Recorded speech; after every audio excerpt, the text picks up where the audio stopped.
Kas see peab nii olema, et pikkade käikudega kaablikettide korral tuleb alati renne kasutada? Me kõik teame rakendusi, kus on pikad käigud, näiteks materjalide käitlemisel.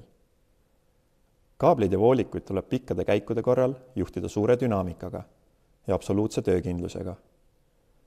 Tavaliselt kasutatakse nendes rakendustes kaablikette koos terasest või alumiiniumist rennidega. Paigaldusaeg ja kulud ei ole kunagi väheolulised. Kulutõhusa ja hõlpsasti paigaldatava alternatiivi pakkumiseks on Igusel Autoglide 5. Selle toote puhul on käigupikkuse ulatuses paigaldatud ainult terastross, mis juhib ohutult spetsiaalsete juhtelementidega varustatud Autoglide 5 kaabliketti.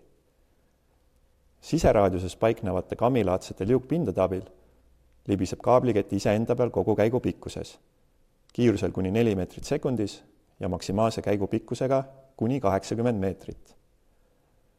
Autoglide 5 on kulutõhus kaabliketisüsteem, mida saab kasutada alternatiivina rennidega süsteemidele või voolulattide asendamiseks.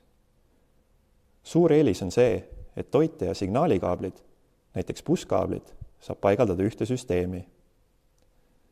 Kui soovite Autoglide 5 kohta lisateavet, klõpsake lingil.